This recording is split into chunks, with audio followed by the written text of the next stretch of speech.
Pronto, boa noite mais uma vez, pessoal. Vamos começar a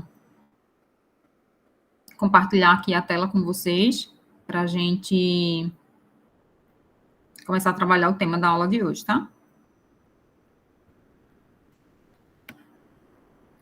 Então, vejam só, a gente viu na aula passada, falando sobre a técnica de integração por substituição, a gente colocou um material sobre integração por partes, e agora vem o que a gente chama de integração definida. Tá? Então, no primeiro momento, a gente vai explicar o que tem por trás, qual é a teoria que se tem por trás, para a gente conseguir mensurar as integrais, né, dentro de um determinado intervalo.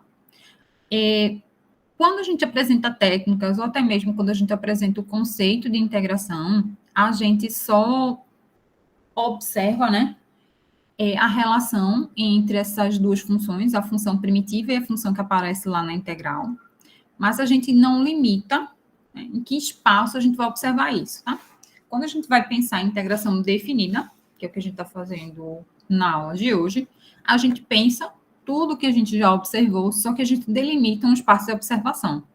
Então, a gente vai olhar isso dentro de uma faixa de valores de x, tá? Então, por que a gente usa o conceito de integração definida agora? Para que a gente precisa? Tá? Uma das principais aplicações de integração é pensar em cálculo de áreas de funções.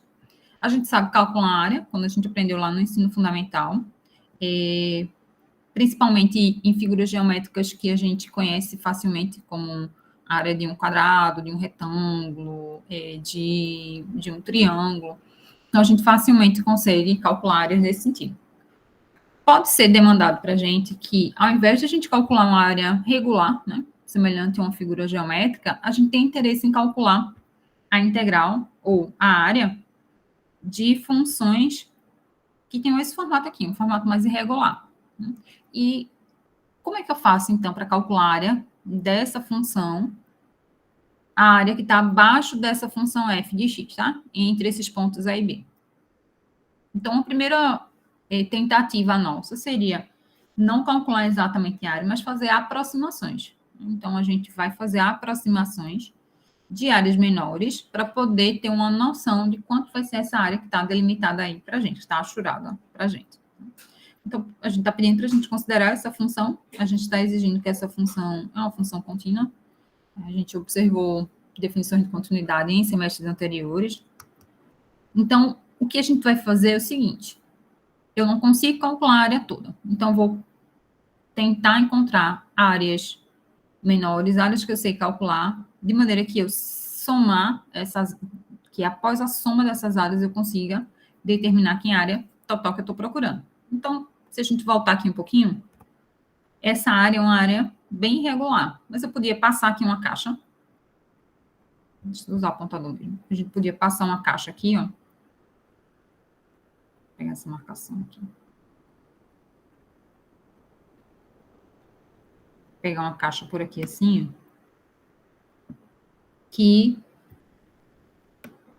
teria uma área que é um pouquinho, passando aqui, descendo aqui, coincidindo com esse vermelho, a gente teria uma área que é um pouco maior do que a área que eu estou procurando. Seria uma aproximação inicial que a gente teria, no entanto, ela não é uma boa aproximação. Então, o que a gente faz agora ao invés de pensar somente lá num retângulo em torno da minha área, eu começo a pensar a minha área como vários pequenos retângulos. Então, esses retângulos que estão desenhados aqui, eles podem representar uma aproximação da minha área, a soma das áreas desses retângulos, tá? Então, a gente teria aqui o seguinte. Deixa eu pegar a caneta vermelha novamente. Se eu somasse a área desse retângulo aqui,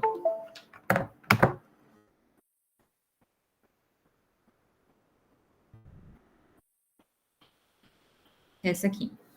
Ops, cadê o cursor que tá fugindo? Esse retângulo. Depois somasse com esse, mais esse. Esse aqui que já está achurado. Esse. Eu já teria uma aproximação que é um pouco melhor do que aquela primeira que eu fiz, que é uma caixa grandona, né? Então, a ideia é, eu vou fazer a divisão da minha área, que eu quero descobrir, em áreas menores, e essas áreas menores vão ser sempre retângulos, porque aí fica mais fácil de eu calcular a área deles, tá? A gente está destacando aqui um retângulo, que está todo achurado aqui, que vai ser um modelo para a gente calcular a área de cada retângulo desse, tá? O processo seria semelhante para os outros retângulos. Eu preciso escolher, quando eu vou calcular esse retângulo, quem vai ser minha base e quem vai ser minha altura. Então, a base é esse tamanho aqui. E esse tamanho a gente está chamando de ΔX. E a altura do retângulo vai ser esse tamanho aqui, que está marcado, né? Que é quanto vale a função nesse ponto que está destacado. Vê que esse ponto aqui, ele é o extremo à esquerda desse retângulo. Então, eu poderia ter escolhido para a altura, não esse ponto, mas o ponto médio aqui também, tá? Ou poderia pegar o ponto mais à direita. Aí vejam que, dependendo da escolha que eu faço, a área vai ficar maior, menor, mais próxima, mais real. Né? Se eu tivesse escolhido essa extremidade aqui para ser a altura, né?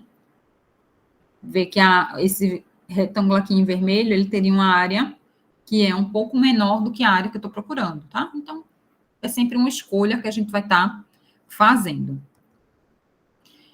A gente começa a destacar aqui, né, esses elementos que a gente está usando. Primeira coisa, o meu ΔX ali indica o tamanho do meu retângulo, e se eu escolher sempre retângulos de tamanhos diferentes, eu vou ter mais dificuldade para poder calcular a soma deles, as áreas de cada um deles, e depois fazer a soma. Então, a primeira amarração que a gente vai fazer é dizer que aqueles retângulos que eu estou inserindo ali, eles têm sempre a mesma largura de base. Ou seja, eles são sempre na mesma largura. Né? Quem vai ser essa largura é o ΔX, e o ΔX é o tamanho do intervalo, B menos A, dividido por N. Tá? E aqui a gente está destacando que esse XJ seria a extremidade à esquerda.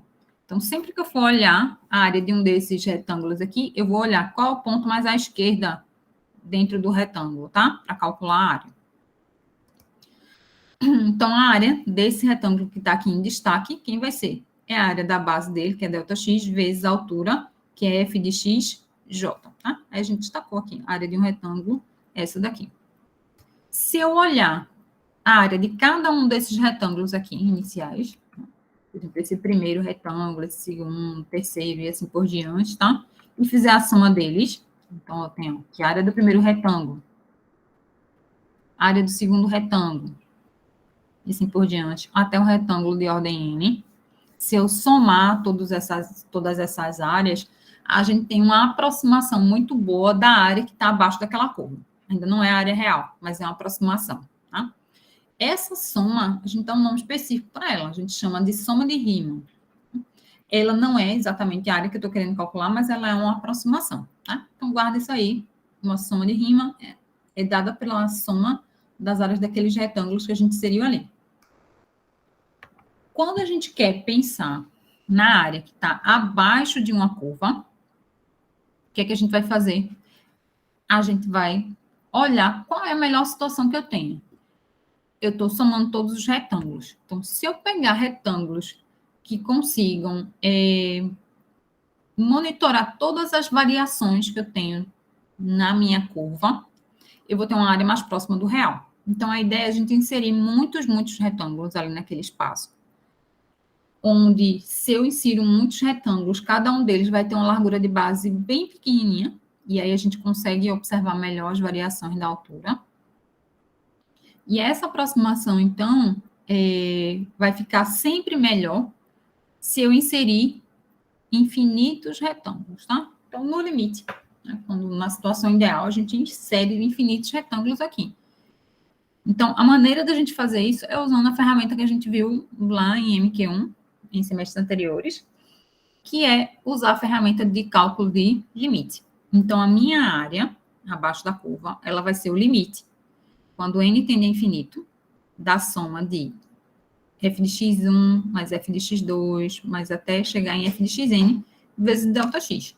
Observe que a gente fizer aqui o produtinho, seria a soma de cada área daqueles retângulos, tá? Então, aqui a gente tem um novo ponto importante a destacar.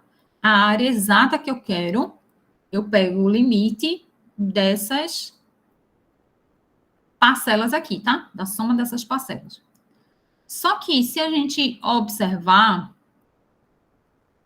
a gente já tinha dito para a gente lembrar desse valor aqui, tá? Do SDM, que é a soma de rima. A gente também está pedindo para guardar esse conceito aqui, ó. Que a área vai ser o limite dessa soma, tá? Observem essas duas expressões e vê que elas são semelhantes, né?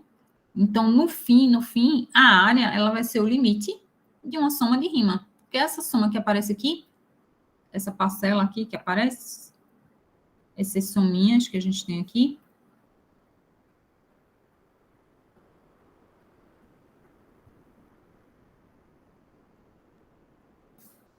cadê o cursor? Hoje não tá de brincadeira, ele tá de brincadeira. Aqui. Essa soma aqui, ó, que a gente vai fazer, ela nos lembra essa quantidade aqui, tá? Aí a gente vem agora no terceiro ponto, tá? Integral definida. Quando a gente quer calcular a integral e a gente explicita, né, que quer essa integral do ponto A até o ponto B, isso, por definição, é igual a esse limite. Ora, mas se a gente atentar, esse limite a gente acabou de falar sobre ele. Acabou de falar sobre ele, esse limite aqui. Que limite é esse? É esse limite, que é esse aqui, que é o limite dessa expressão aqui, tá? Então, no fim, a gente vai concatenando essas definições, tá? Então, tô definindo que essa integral é igual a esse limite. Esse limite a gente já observou que é o limite da soma de rima. E, por fim, esse limite também me dá a área. Então, a gente pode observar que o cálculo dessa integral definida vai fornecer para a gente o valor da área. Que é isso que a gente vai concluir aqui, tá? A área, ela é essa integral definida, mas a gente acabou de dizer que essa integral definida a gente calcula através do limite da soma de várias parcelinhas ali, que é o limite da soma de rima. Então, por fim, a gente pode concluir que a área é integral definida.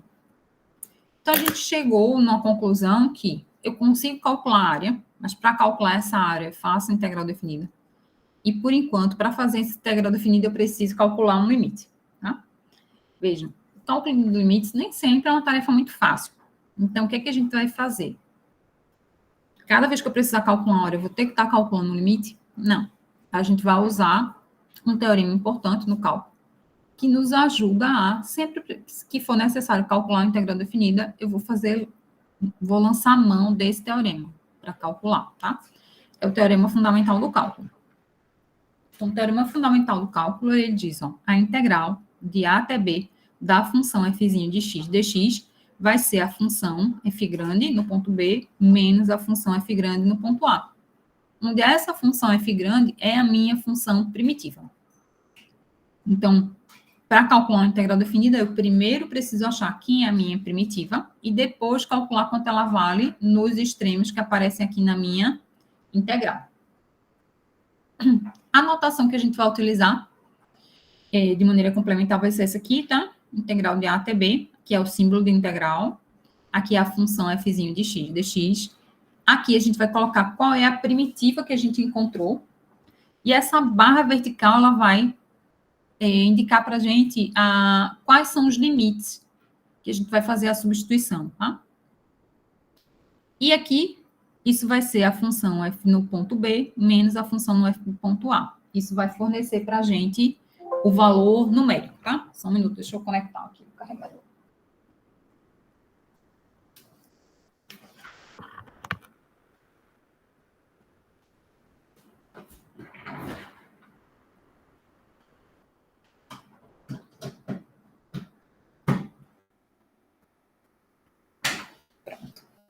Aí vamos dar uma olhada, antes da gente comentar ali algumas regrinhas básicas, como é que isso funcionaria, tá? Então, vê só, nas aulas passadas, né, a gente observou como calcular essas integrais aqui. Integral de f de x dx é a função f grande mais uma constante. Data de hoje é dia 14, né? 14 do 11. 2023. Aqui, agora, a gente está apresentando, a gente observou nas aulas anteriores também técnicas de integração, para a gente poder descobrir quem seria essa função primitiva, tá? Agora, a gente está apresentando o seguinte, a integral de A até B dessa função f' de x dx, isso aqui vai ser igual à minha função f grande, substituída no ponto A e substituída no ponto B. Então, isso aqui vai ser o f no ponto B menos f grande no ponto A. Tá? Isso aqui é o teorema fundamental do cálculo.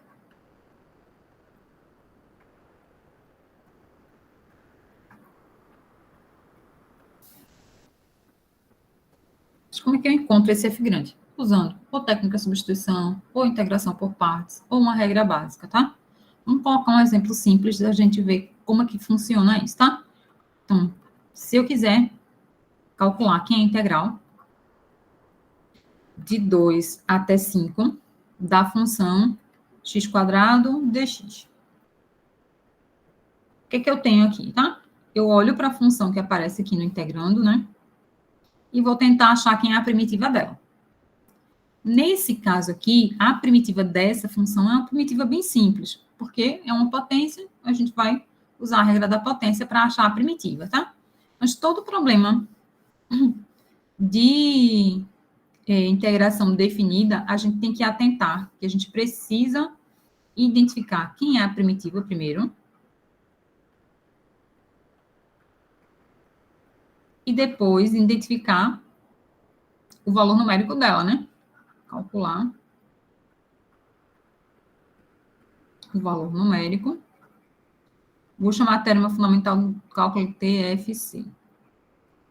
Calcular o valor numérico. Eita, como ficou feio.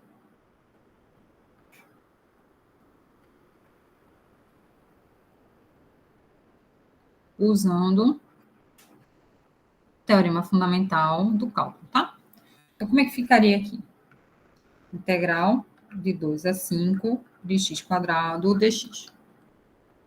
Então, quem é a primitiva?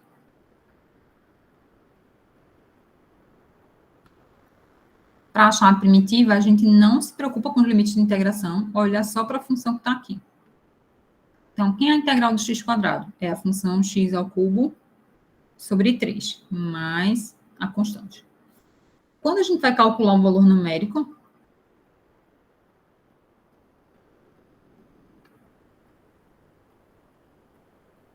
a gente acaba omitindo a constante de integração.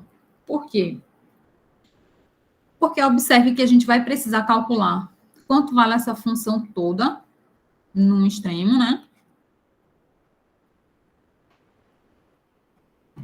No extremo superior, e depois quanto ela vale no extremo inferior. Essa parte que é uma constante, ela não vai ser alterada, ela não vai ser impactada quando a gente fizer a substituição da constante, tá? Ela é sempre o mesmo valor. Então, por isso que aqui a gente acaba observando somente uma parte da primitiva.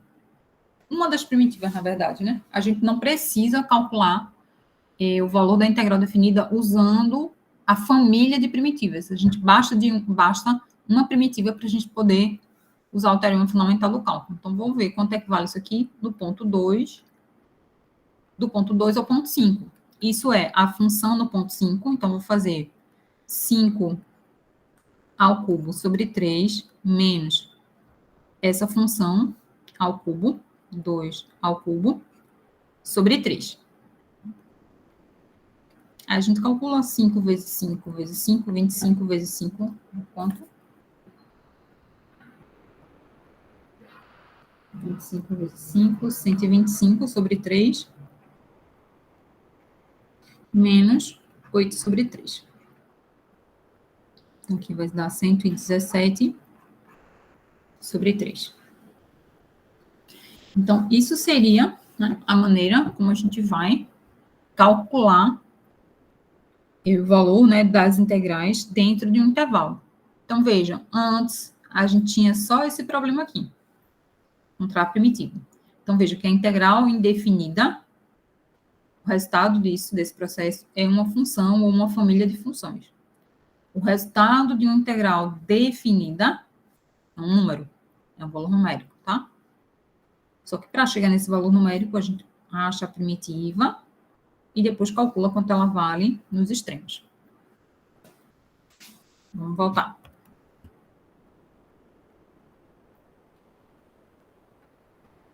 Para a gente poder operar, né, os problemas envolvendo integração, a gente pode lançar mão de algumas regras básicas de operações, muitas delas parecidas quando a gente está com integral indefinida, tá?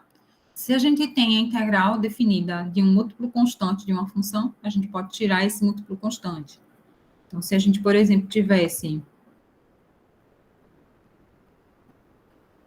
a integral de 3 vezes x quadrado, né, de 0 a 1, tá? Dx. Não vou calcular quanto vale. Vamos usar só mostrar a propriedade. Aqui eu tenho 3 vezes x quadrado. 3 é uma constante que está multiplicando a função x quadrado. Isso aqui seria 3 vezes a integral de 0 a 1 da função x quadrado dx. Na propriedade seguinte, na regra seguinte, a gente tem que a integral da soma é a soma das integrais. Essa propriedade a gente já observou, né? Só que agora isso funciona também para integral definida, né? Então, integral definida de uma função que ela é dada pela soma de duas partes é igual à soma da integral de cada partezinha dessa, tá?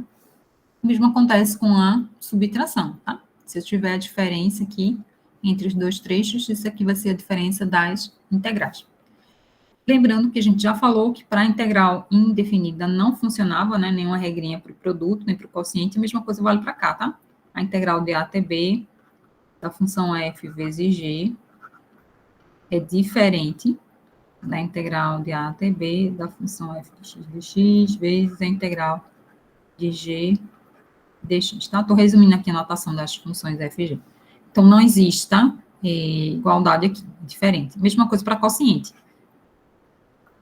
A integral de a até b de f sobre g é diferente dessa integral aqui, de a até b de g dx. Tá? Não vai existir regra para soma e para o quociente, porque nessas duas situações, quando a gente está trabalhando com soma, com produto e com quociente, a gente parte para utilizar as técnicas, tá? Substituição ou integração por partes. Aqui, a gente chama atenção, né? Se a gente fizer uma integral de um ponto até esse mesmo ponto, a gente tem um intervalo que a gente chama de degenerado. O resultado dessa integral é zero, tá? E se a gente inverter os limites de integração, isso inverte o sinal do resultado numérico que a gente tem. E essa última propriedade é uma propriedade interessante, principalmente quando a gente está trabalhando com um intervalo muito grande, onde a função pode mudar de comportamento ao longo do seu intervalo, tá? Então, a integral de a até b, posso quebrar como sendo a integral de a até c, mais a integral de c até b. Então, isso, se a função for bem comportada, for contínua, a gente pode fazer uso dessa propriedade. Uma das principais aplicações que a gente vai encontrar quando a gente está trabalhando com integrais é a questão de variação, tá? Variação total. Qualquer que seja a grandeza. Se o seu interesse é observar o que aconteceu dentro de um determinado espaço, tá? Quer seja de tempo, quer seja de quantidade produzida. Quando a gente quer enxergar qual é o montante que se tem ali ou de variação de lucro, ou de variação de custo, ou de variação de produtividade, qualquer que seja a grandeza, se o interesse for calcular qual é a variação total dentro de um certo intervalo, a gente vai usar o teorema fundamental do cálculo para resolver esse tipo de situação. Né? E aqui, adaptando o teorema fundamental do cálculo que a gente acabou de observar, qualquer que seja a função, tá? Estou chamando a grandeza de Q, de X, Então, se a gente quer encontrar a variação total dessa grandeza dentro do intervalo de A até B, a gente vai fazer o uso do teorema fundamental do cálculo como? Se eu souber a grandeza Q, eu posso substituir direto e calcular quanto ela vale num ponto, quanto ela vale no outro. No entanto, na maioria das situações, a gente não vai ter acesso à função Q. A gente vai ter acesso à taxa de variação. Tá? Então, o teorema fundamental do cálculo diz, ó, a integral de A até B da taxa de variação de Q vai ser a função de Q no ponto B, seria esse aqui, é a função Q de X, calculado no ponto A e no ponto B. E, Alessandro, começou a complicar, porque está aparecendo Q', aqui é Q.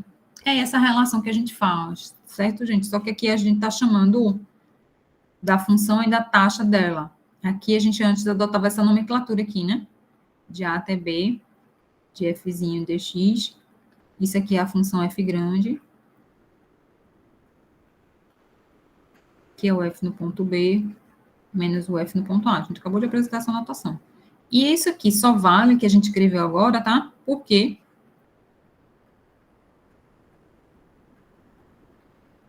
a derivada de f é igual a fzinho.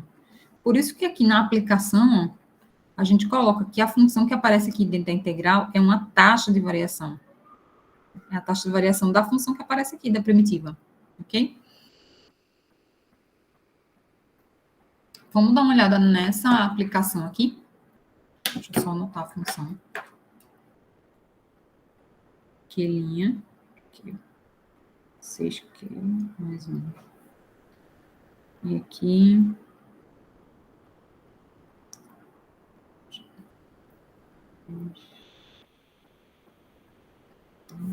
Depois as 10 seguintes. Uma questão do livro do Hoffman, ele diz o seguinte: o custo marginal para fabricar um certo produto, ele é C' de Q igual a 6Q mais 1 reais por unidade, quando Q unidades são produzidas. Qual é o custo total para produzir as 10 primeiras unidades? Depois, qual é o custo para produzir as 10 unidades seguintes? Então, vejam. O que a gente está querendo aqui, qual é o custo, tá? Total para produzir as 10 primeiras unidades. Então, eu vou lá.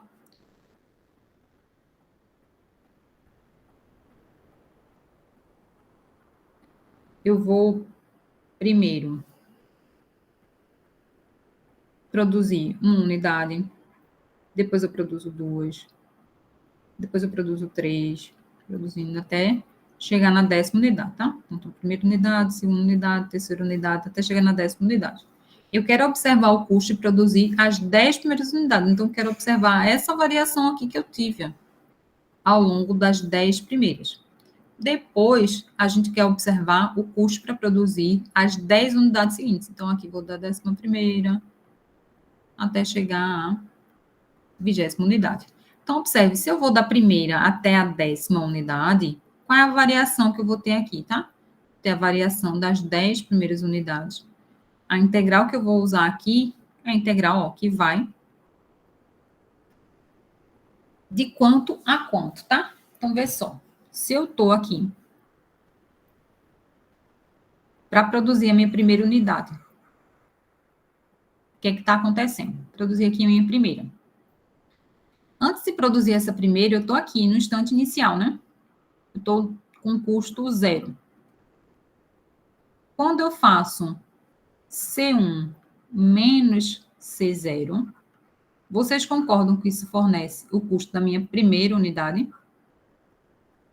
Porque eu estou em 0, vou até 1. Estou com 0 produção, produzo a primeira unidade. Tá? Então, o quanto eu gastei de sair de 0 para produzir 1, isso dá o custo da minha primeira unidade. Aí, estou aqui, produzi uma unidade. Vou lá e produzo mais uma. 2. Se eu olho o custo daqui para cá, isso me dá o custo da minha segunda unidade. Então, se eu quisesse olhar o custo da segunda unidade, eu faria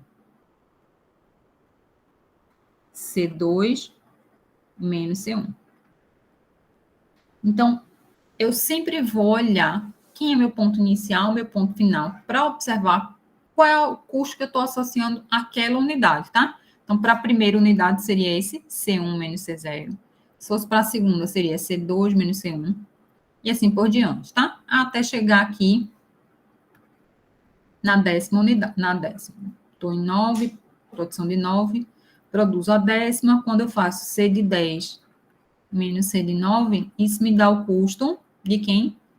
Da 10ª unidade. Quando pergunta aqui qual é o custo de produzir, o custo total para produzir as 10 primeiras unidades, então eu vou olhar que intervalo, tá? Quem vai ser meu ponto final? Quando eu produzir a 10ª unidade. Então, tá aqui.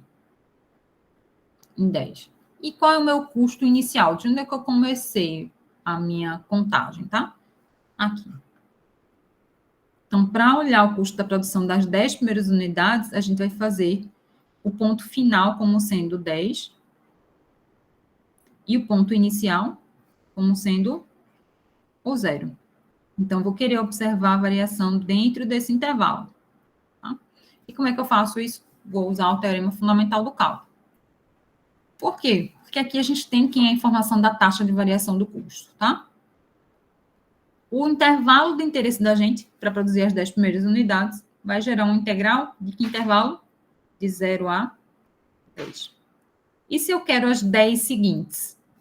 Eu vou fazer de 10 até chegar em 20.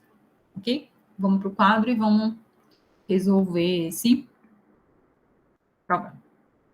Para cá no quadro.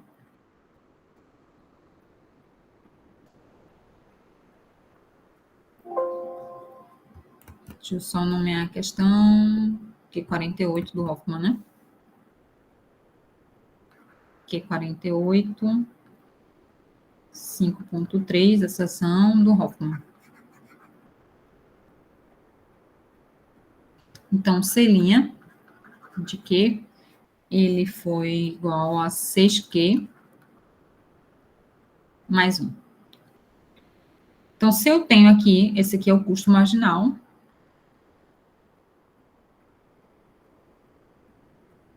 Então, para resolver o item A, que é o custo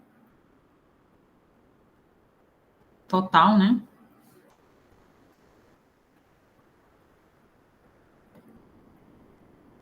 Das 10 primeiras unidades.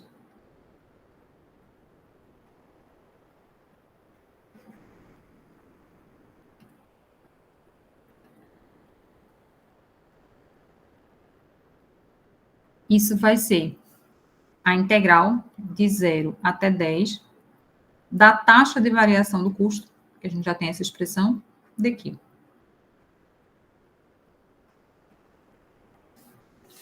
Como é que eu vou calcular isso, tá? Vou calcular isso aqui.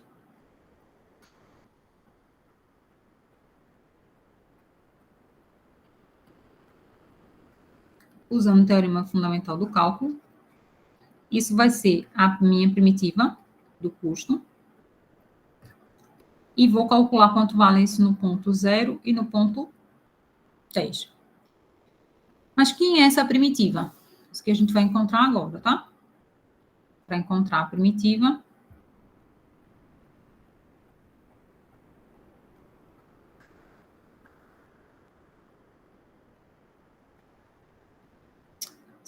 Q mais 1 do que. Isso aqui vai ser a primitiva.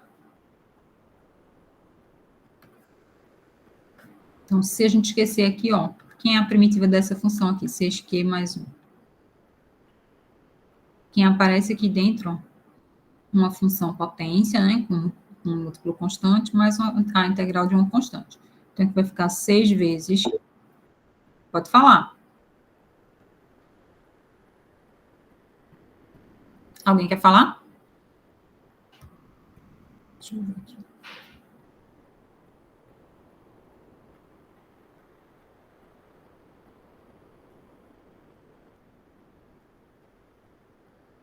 Alguém levantou a mão ou falou? Tá joia, Isabel. Você acompanha depois na gravação, tá? Então, para essa primeira parte, a primitiva seria 6 vezes Q quadrado sobre 2. Aí, mais, para essa parte aqui, a primitiva seria que achei uma primitiva, tá? Se eu quisesse somente a primitiva, eu precisava acrescentar aqui a constante de integração, tá? Mas para a gente voltar aqui e olhar quanto vale isso numericamente,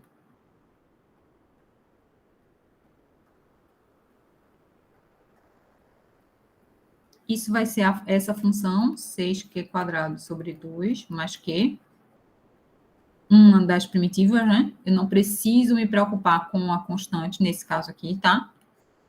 Calculado no ponto 0 e no ponto 10. Vamos simplificar aqui a função primeiro. 6Q quadrado, posso simplificar esse 6 com esse 2, vai dar 3. Então, é 3Q quadrado mais Q, calculado nesse intervalo de 0 a 10. Então, isso aqui vai ser toda a minha função no ponto 10, então, é 3 vezes.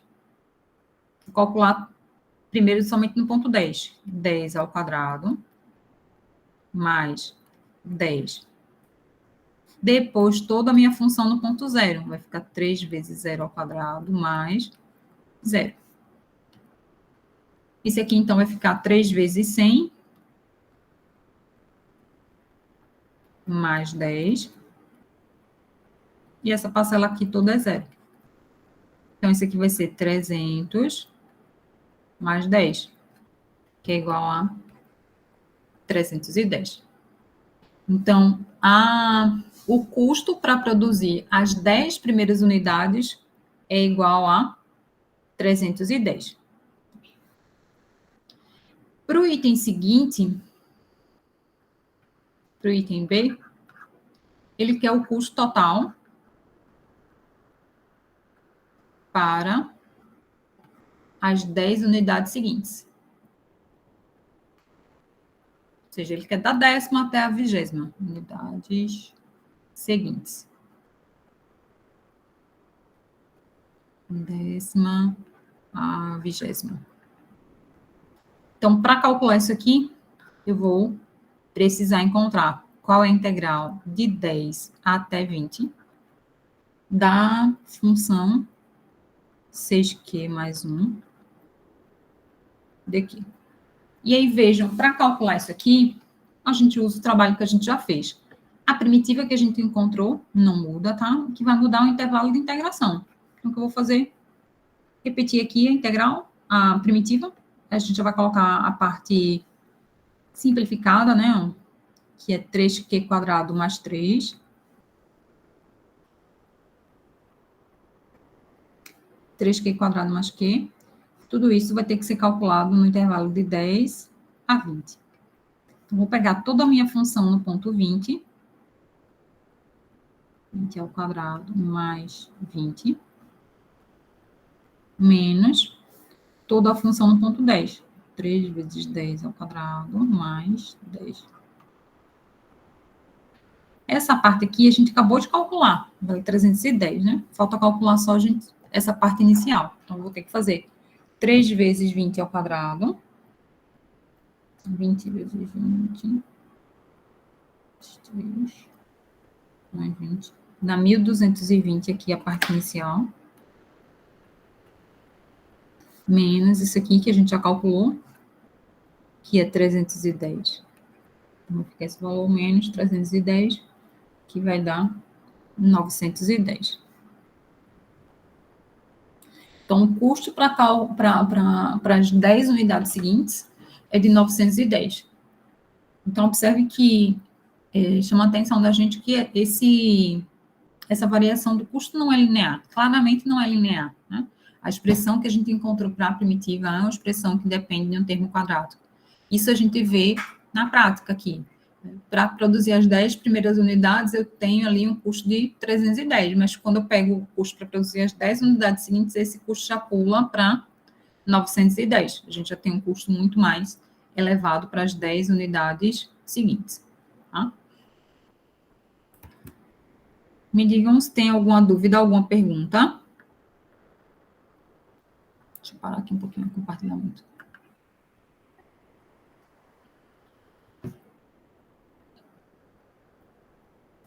Ok, gente. Para essa primeira prova, a gente vai observar, eu falei no início da aula, apenas a parte inicial de integração e a técnica de substituição simples, que a gente viu na semana passada, tá? Essa parte de calcular, né, as aplicações, algumas aplicações de integrais, a gente também vai abordar. Observe que a aplicação é uma aplicação interessante, envolvendo custo, e que a gente usou somente regras básicas, nesse exemplo que a gente acabou de fazer, tá? Então, a gente tem diversas aplicações que a gente consegue fazer utilizando essa parte inicial de integração, tá? A parte de integração por partes, eu coloquei lá o material, mas a gente vai deixar para avaliar na prova da segunda avaliação parcial, tá? Para essa primeira prova, a gente vai até substituição e aplicações de integral.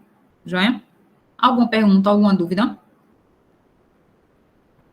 Então, reforçando, tá? Vou colocar aqui. A gente vai ter uma atividade com o projeto de extensão,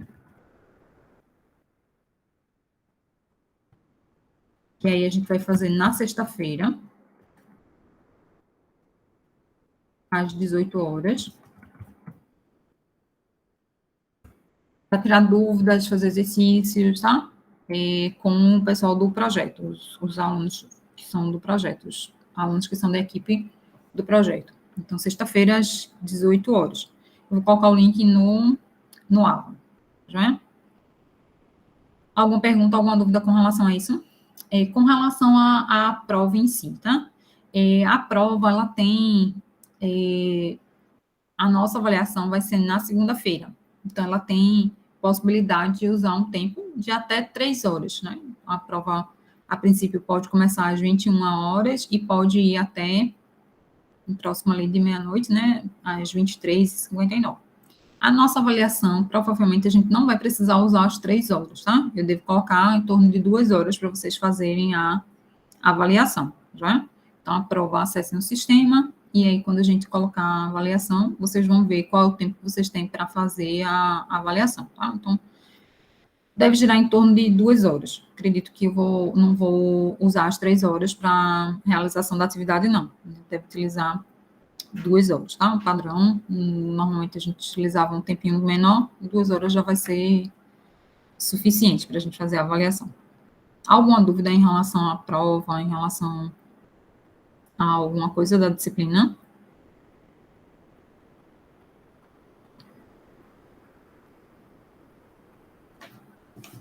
Então, vamos tentar fazer mais um exercício aqui, tá? Deixa eu abrir aqui o livro. Deixa eu ver se tem aqui ainda indicação.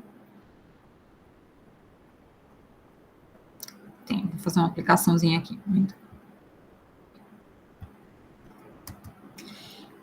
Outra aplicação bem interessante para a gente observar, ainda pensando em termos de área, tá? É o que a gente chama de área entre curvas.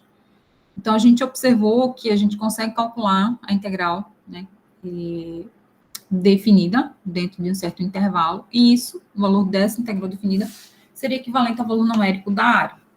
Então, quando eu tenho interesse em calcular a área que está entre duas curvas, sabendo somente calcular a área que está abaixo de uma curva, o que é que eu consigo ter com relação a isso, tá? Eu vou usar o que eu já sei. Essa área que eu quero entre as duas curvas, eu vou enxergar como sendo essa área A1 aqui maior, menos essa área A2. Se eu faço essa área menos essa, volto para essa área aqui de cima. Na sequência, o que a gente faz é, cada uma dessas áreas A1 e A2, eu escrevo em termos de uma integral definida. Então, minha primeira área, a área 1, é a integral de A até B da função f de x dx, que a gente está chamando a função f. E essa aqui, a área 2, é a área que está embaixo da função g. Então, vai ser a integral. Professora, você está compartilhando a tela? Não estou compartilhando, né? Acho que não. Esqueci aqui. Perdão, gente. Deixa eu ver aqui.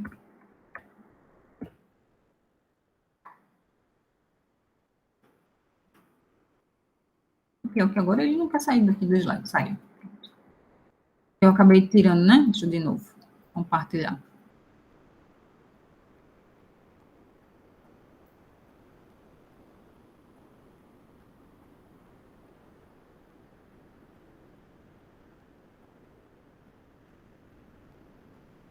Pronto, agora foi.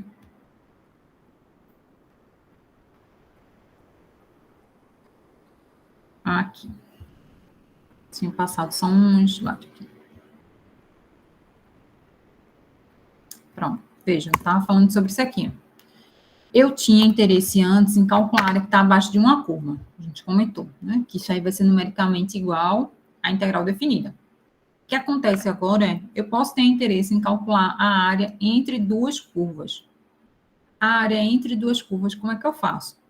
Eu vou enxergar essa área aqui, que eu quero calcular, pensando nessa área A1, que é a área que está abaixo de F, menos a área que está abaixo da função G. Então, se eu faço essa área 1 menos essa área 2, eu encontro essa área A. Só que como é que eu faço isso usando integrais, tá? Então, eu consegui visualizar o que é que acontece. Né? Eu pego uma área maior, menos uma área menor, eu acho a área que está no meio. Cada uma dessas áreas, essa área maior e essa área menor, eu consigo escrever em termos de integral. Como? Se essa curva que está aqui é a curva f, eu vou fazer a área 1 vai ser a integral de a até b da função f de x dx. Essa área 2 é a área que está embaixo da curva g. Então, eu vou fazer a integral de a até b da função g dx.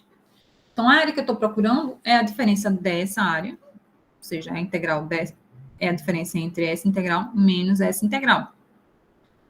E a propriedade que a gente comentou de a integral da diferença ser a diferença das integrais, a gente pode usar aqui no sentido contrário à propriedade, tá? Eu tenho duas integrais e eu posso unir essas duas integrais como sendo uma única integral. Então, a diferença dessas integrais é igual à integral das diferenças. Então, algo que eu, no primeiro momento, tinha um problema e podia dividir em problemas menores, agora eu faço o contrário. Eu pego dois probleminhas menores, que seriam as integrais referentes a duas areazinhas menores, na verdade, uma maior e uma menor, e faço a diferença delas.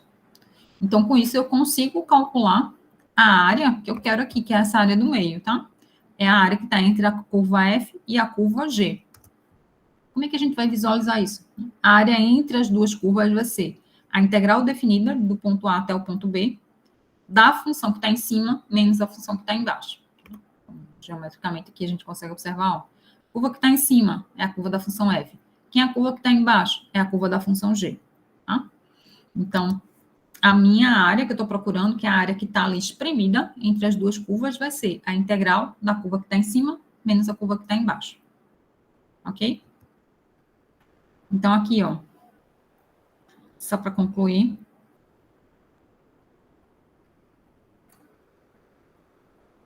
se eu quisesse calcular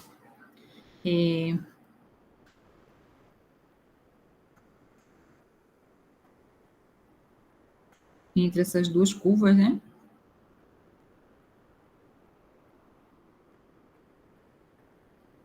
Aqui sendo a função f e aqui sendo a função g, para achar essa área aqui, a gente acabou de ver, que é a integral de a até b da função que está em cima, que é a função f, menos a função g. F de x menos g de x dx. Então, se a gente tivesse, por exemplo, a curva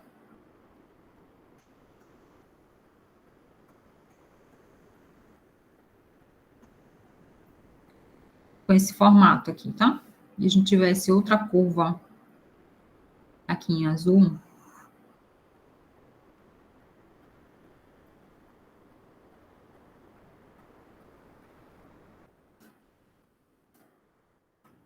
o que é que acontece aqui, tá? Se eu tivesse interesse nessa região aqui, ó, o que é que eu ia fazer? Quem é a curva que tá? Eu primeiro precisaria identificar qual o meu intervalo de interesse, né? De calcular a área, que eu estou achurando essa área aqui em vermelho, está indo desse ponto zero até esse ponto, vou chamar esse ponto zero de A, tá? e aqui seria o ponto B. Essa em a curva em azul, eu vou chamar de curva F. E essa curva aqui que está em preto, eu vou chamar de curva G. Percebam o seguinte.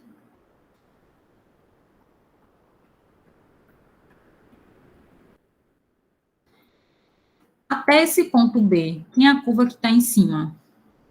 É essa curva da função f, tá? A função f é toda essa aqui em azul. Então, deixa eu marcar. Essa curva aqui está em azul. A curva que está embaixo, no começo, é a curva da função g. Isso acontece da curva f estar em cima da função g até chegar nesse ponto B aqui, nesse ponto aqui. Depois que passa esse ponto, percebam que ocorre uma inversão. Que a curva que vai estar em cima vai passar a ser a função g, e a curva que está embaixo vai ser a função f. Quando a gente for calcular a área entre curvas, a gente precisa ter atenção de observar qual é a curva que está em cima, qual é a curva que está embaixo, tá? Se no intervalo que a gente está escolhendo calcular isso aí, o comportamento está sendo o mesmo, tá joia? Perguntas aqui?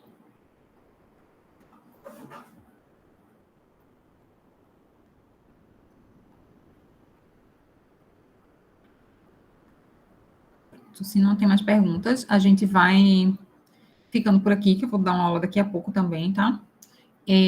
Eu faço a comunicação lá pelo AVA, para a gente ter essa aula, né, de exercícios adicional com o pessoal do projeto de extensão. E a nossa avaliação fica na próxima segunda-feira, das 21 a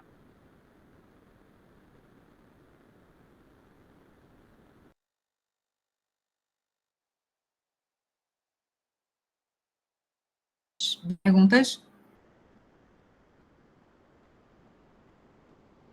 Pronto, gente. Aí eu vou colocar lá, se vocês observarem lá, já tem um material. Tem alguns exercícios resolvidos também, tá? Tem vídeos de alguns exercícios que eu coloquei já resolvidos lá para ajudar nos estudos de vocês. E tem um material escrito do livro do Hoffman. E vou colocar também o link do livro da professora Lídia, que foi professora de MQ2 em alguns semestres. Ela produziu um e-book. E aí vou colocar também a sugestão do e-book dela para vocês acompanharem, tá joia? Vamos ficando por aqui. Obrigada, gente. Deixa eu ir parando aqui a gravação.